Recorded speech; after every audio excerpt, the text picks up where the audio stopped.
Good morning, dear friend. It's Make Do and Mend May, and I haven't really talked a whole lot about that. And we're coming up past the middle of the month. We're coming into a holiday weekend for those of you who are living in the US. So I thought I'd just pop in and give you a couple of different ideas.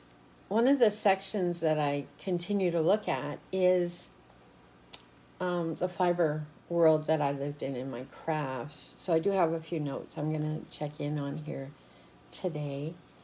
In the fiber corner of my life, I focus on using what I already have, spinning from my stash fiber, which is, let's just say, a little overwhelming, and possibly finishing lingering projects. So I've been working on a sweater now for quite a while. I worked on it last fall, ripped it out, started again.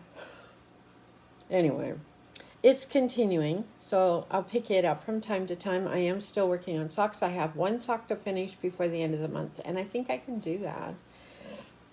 I also have some mending things to work on in my craft circle. I'm working on English paper pieced bookmarks, and I'm also working on covering up some holes in my one denim dress where it's just worn thin. I've had it for years and it's my favorite. I used to wear it quite regularly, and I honestly I love it and I don't want to give it up. So I'm going to try putting some hexagons on it and see what that looks like. So that's kind of in my crafting section right now. But there's something really, in my mind, comforting, I believe, about picking up those lingering projects and working on them. And instead of constantly chasing the next cast on or the next spin on the wheel, I just enjoy where I am and what I'm doing with what I have. And I guess that's really my lesson for today is to enjoy what you have, enjoy what you do with what you have. Many of us feel a pull these days, the pressure to always consume things, always to get it done, always produce, always move on.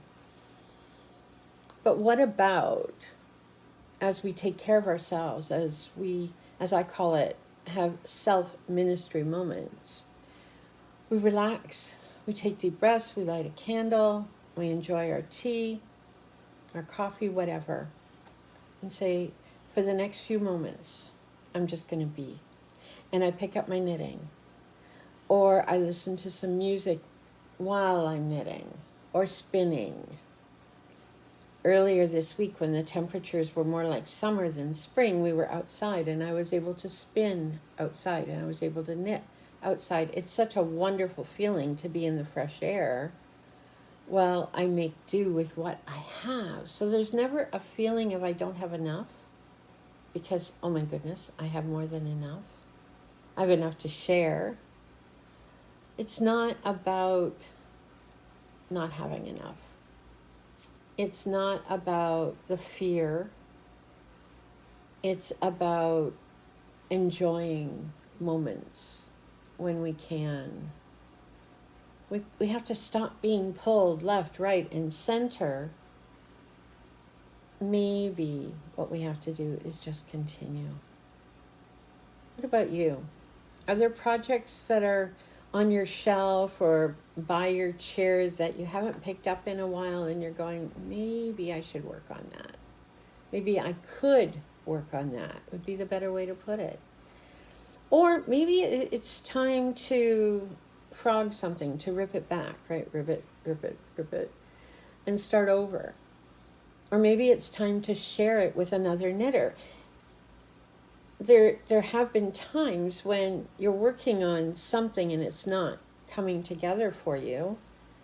And instead of ripping it out and starting again, or just tossing it, oh my goodness, how about you speak to your knitting or crocheting friends and say, would you like to finish this project for me? If you have a project you're not finished, can I finish it for you? And you exchange that, so you get to work on something new, but it's not really new. and you didn't have to buy it, right? As we continue to walk this 100-mile path, or this 160-kilometer path that we're on, we find ways to use what's in front of us. And it plays into our crafting, our busyness, our restlessness, to always be going and always be doing. And maybe it's time that we just stop. The bank account will love you for it. The environment will thank you for it, for sure, because we don't need more stuff. More and more and more stuff keep coming into our homes. Do we need it? Probably not. Sometimes I do buy stickers from time to time and washi tapes and stuff for my journal. And those are things I'm supporting a Canadian company, which is 100 Mile to me. But it gives me a lift. It's a dopamine hit, if you will, when I work with these products, because I know I've supported somebody local. I was on a website last night looking at knitting accessories, and they're beautiful and 3D printed, absolutely gorgeous. The company's out of Nova Scotia, not 100 Mile.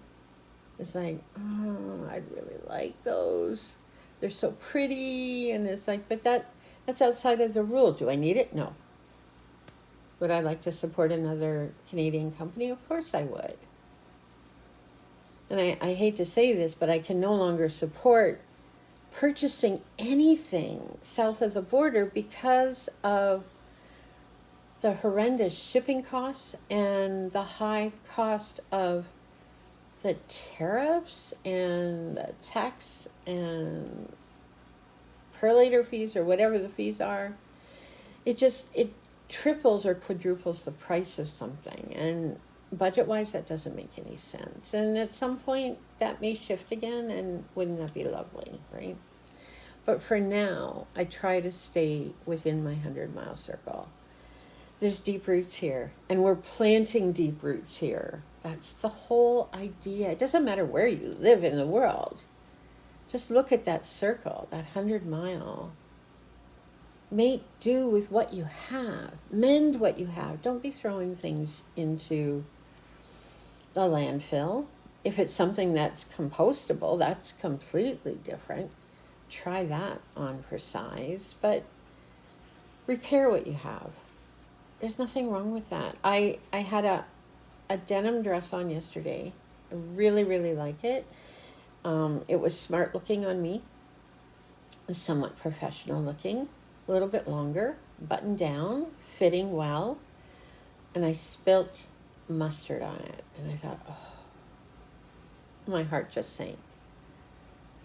So I thought, okay, this is not the end of the world. I can do little embroidery flowers on the dress and make it part of the design, or I can wash it and see what happens. So I did wash it. The stain isn't there. So this is all a good thing for me right now. But my first thought was, I don't have to stop wearing it. I can cover it up with embroidery work or little hexagons. I can do something like that to make it still special for me. But the stain did come out, so bonus there. I'm going to make do with what I have. How about you? Do you have that one item that's sitting in the mending basket that you could pick up today or this weekend? Or put on the to-do list for next week? I'd love to know. Let's start this conversation. I was speaking with my friend Grace, and Grace asked me the question, how do we get started in a 100-mile life? And I get that question every once in a while, like, what is it? How do we get started?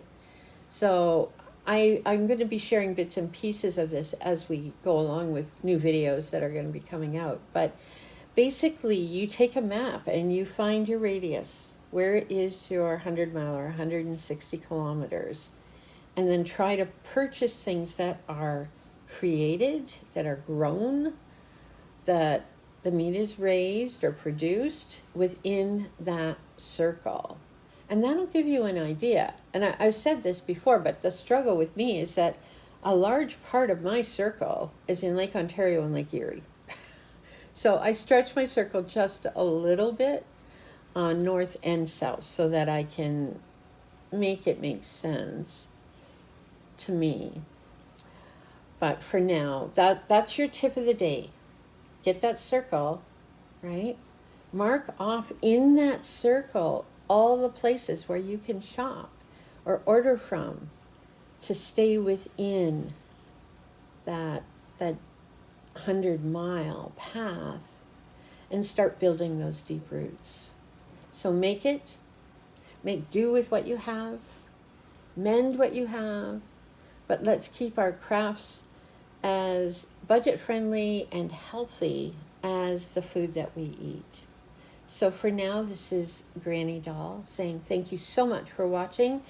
And if you have any questions like Grace did, please leave them in the comments below. I'll be happy to answer any questions you have about Make, Do, and Mend May and about the 100-mile path. Deep circles, right? No. Small circles. Deep roots. Anyway, have a great day wherever you are in the world, and may God bless. Bye for now.